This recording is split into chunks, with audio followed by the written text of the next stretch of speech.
ప్రధానమంత్రి గారికి ప్రత్యేక ధన్యవాదాలు మనందరికీ తెలియజేయాల్సిన, గౌరవ సభ్యులందరికీ తెలియజేయాల్సిన బాధ్యత ఉంది. ఆంధ్రప్రదేశ్ గత వారి పాలనలో, వైసీపీ పాలనలో నలిగిపోతున్న దశలో ఏ ఒక్కరికి కూడా నేను ఎంత నిర్లక్ష్యంగా, ఎంత దుర్మార్గంగా ప్రవర్తించిన విధానం ఇక్కడే చట్టసభలో అలా ప్రవర్తిస్తున్న రియల్ లైఫ్లో మీకు వాస్తవానికి వాళ్ళు ఎలా చేశారో తెలుసు. ఇలాంటి పరిస్థితుల్లో ఇంకొకసారి వాళ్ళ ప్రభుత్వం వస్తే పరిస్థితులు ఏమవుతాయి? దాదాపు సుదీర్ఘ 4 దశాబ్దాల అనుభవం ఉన్న ఆయన్నే, గౌరవ ముఖ్యమంత్రి గారినే 53 రోజులు జైల్లో పెట్టి యువ నాయకులు, ఐటీ మంత్రివర్యులు వారు నారా లోకేష్ గారిని కూడా జైల్లో పెట్టడానికి ఇబ్బందులు పెట్టి ప్రయత్నాల్లో మనకి అచ్చెన్నాయుడు గారు, గౌరవ మంత్రి అచ్చెన్నాయుడు గారిని ఇబ్బంది పెట్టిన విధానం ఇక్కడ మొదటి మీరు వచ్చినప్పుడు ఎంతమంది ఇబ్బంది పడ్డారు అంటే మొత్తం దాదాపు 90% హౌస్ చేతులు ఎత్తారు అధ్యక్ష ఆ రోజున. అలాంటి పరిస్థితుల నుంచి నేను కోరుకుంది ఒకటే అధ్యక్ష, ఆ రోజున ఆంధ్రప్రదేశ్ 5 కోట్ల మంది ప్రజలకి మేము అండగా ఉండాలి, దానికి ఏమి చేయాలని చెప్పి ఎక్కడా కూడా ఓట్లు చీలకూడదని చెప్పితే నన్ను తిట్టు లేదా అధ్యక్ష, అందరూ తిట్టినా. కానీ ఈరోజు నాకు ఆనందం ఏముందంటే అధ్యక్ష, ఈ రోజున గౌరవ ప్రధానమంత్రి నరేంద్ర మోదీ గారి దృష్టికి తీసుకెళ్ళి, కేంద్ర నాయకత్వానికి తీసుకెళ్ళి ఆ రోజున మాకు ఇది కావాలి, మీరు చెయ్యాలి అని చాలా ఇంపాసిబుల్ టాస్క్లు అడిగాం అధ్యక్ష ఆ రోజున. ముఖ్యంగా విశాఖ స్టీల్ ప్లాంట్ అధ్యక్ష, అధ్యక్ష మీకు తెలిసిందే ఇది. కానీ ఒకసారి మన అందరం కూడా దీన్ని గుర్తు చేసుకోవాల్సిన అవసరం చాలా ఉంది అధ్యక్ష. ఇది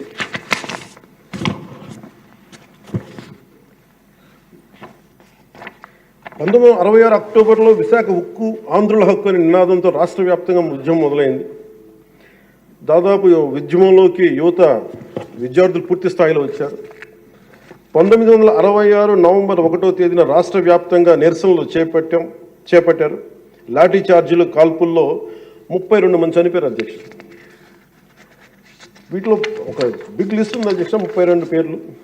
ఉదాహరణ కొన్ని పేర్లు చూస్తున్న అధ్యక్ష: టి సన్యాసిరావు, అంజూరి అప్పారావు, తంగిళ్ళ సత్యం, పోలినేని ఏసయ్య, మస్తాన్, హబీబుల్లా రెహమాన్, బాలమురళీకృష్ణ, సాంబశివరావు, పరాంకుశ్ దాస్, తెలంగాణ జగిత్యాల నుంచి సాయిరెడ్డి, కాకినాడ నుంచి బాబురావు గారు కానీ, ఇలా పీలేరు, ఆదిలాబాద్, వరంగల్, పలాస, ఉమ్మడి రాష్ట్రం నుంచి ఇంతమంది చనిపోయారు అధ్యక్ష. ఇది ఒక ఇంపాసిబుల్ టాస్క్ అధ్యక్ష. దీనిని ప్రైవేటీకరణ జరిగిపోతుంది అని అంటే ఎంత బలమైన ఇబ్బందులు పెట్టారంటే అధ్యక్ష, ఆ రోజున ఈ రోజున కూర్చోబెట్టి వీళ్ళు చాలా ఎక్కువ మాట్లాడుతూ ఉన్నారు. వీళ్ళు ఆ రోజున 21 జనవరి 27న విశాఖ ఉక్కు పరిశ్రమలో పెట్టుబడుల ఉపసంహరణ డిస్ఇన్వెస్ట్మెంట్ కేంద్రం ప్రకటన చేశారు అధ్యక్ష. ఆ రోజున వీళ్ళు మద్దతు పలికారు అధ్యక్ష. వైసీపీ నాయకులు మద్దతు పలకటమే కాకుండా వాళ్ళు కూర్చొని మమ్మల్ని అందరినీ ఇరకాటంలో పెట్టాలని. అలాంటి పరిస్థితుల్లో నేను, మా నాయకులు మనోహర్ గారు వెళ్ళాం అధ్యక్ష ఢిల్లీకి. వెళ్ళి ఇక్కడ సభ జరిగింది. సభ జరిగితే మేము ఆ రోజున కేంద్ర మంత్రి, హోంమంత్రి శ్రీ అమిత్ షా గారిని కలిసాం అధ్యక్ష. ఉక్కు ప్రైవేటీకరణపై నిర్ణయం మీరు పునరాలోచించుకోమని చెప్పాము అధ్యక్ష.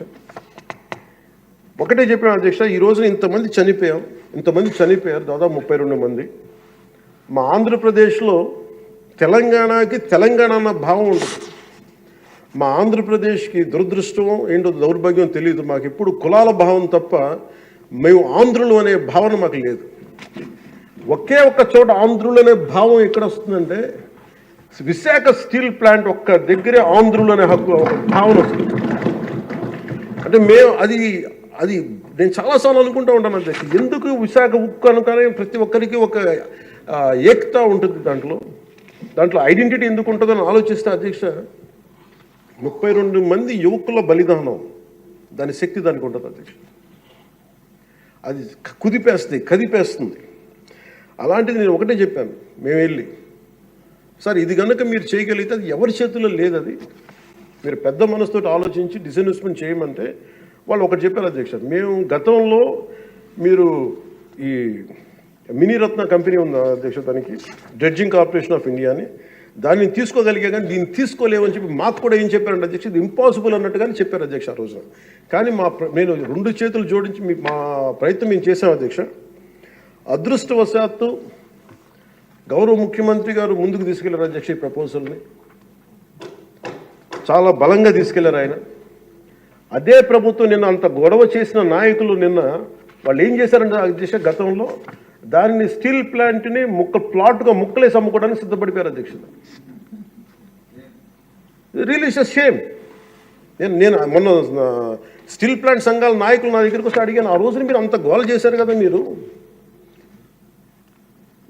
మేము ఉన్నప్పుడే ఇంత గోల చేస్తారు, గౌరవ ముఖ్యమంత్రి గారు ఉన్నప్పుడే ఇంత మీరు చాలా ప్రజాస్వామ్యం ఇంత గోల చేస్తారు, ఆ రోజు అతను ఉంటే ఒక్కళ్ళు నోరెత్తుపరేంటంటే కొడతారని భయమా మీకు అన్నాను కామ్ను. అంటే ఇలాంటి పరిస్థితుల నుంచి ఈ రోజున మన స్టీల్ ప్లాంట్కి డిస్ఇన్వెస్ట్మెంట్ని ఆపి తిరిగి పెట్టుబడులు తీసుకొచ్చినందుకు మనకి భారతదేశ ప్రధానమంత్రి శ్రీ నరేంద్ర మోదీ గారికి ప్రత్యేక ధన్యవాదాలు తెలుపుతున్నాను.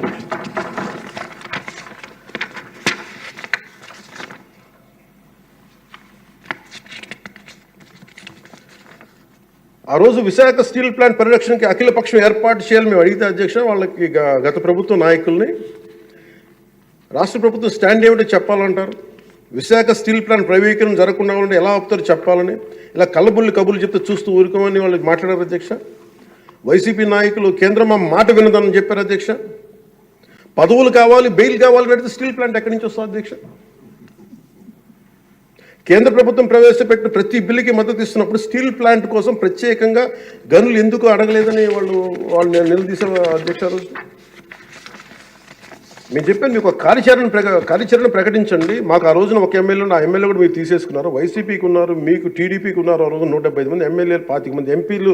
ఒక ఐక్య కార్యాచరణ ప్రకటించండి అంటే అండగా ఉంటామని చెప్తే కూడా వాళ్ళు కాపాడుకోలేపారు అధ్యక్ష. కానీ నారా చంద్రబాబు గారి నాయకత్వం మేము కాపాడుకున్నాం అధ్యక్ష. స్టీల్ మేము చాలా గర్వంగా చెప్పగలం,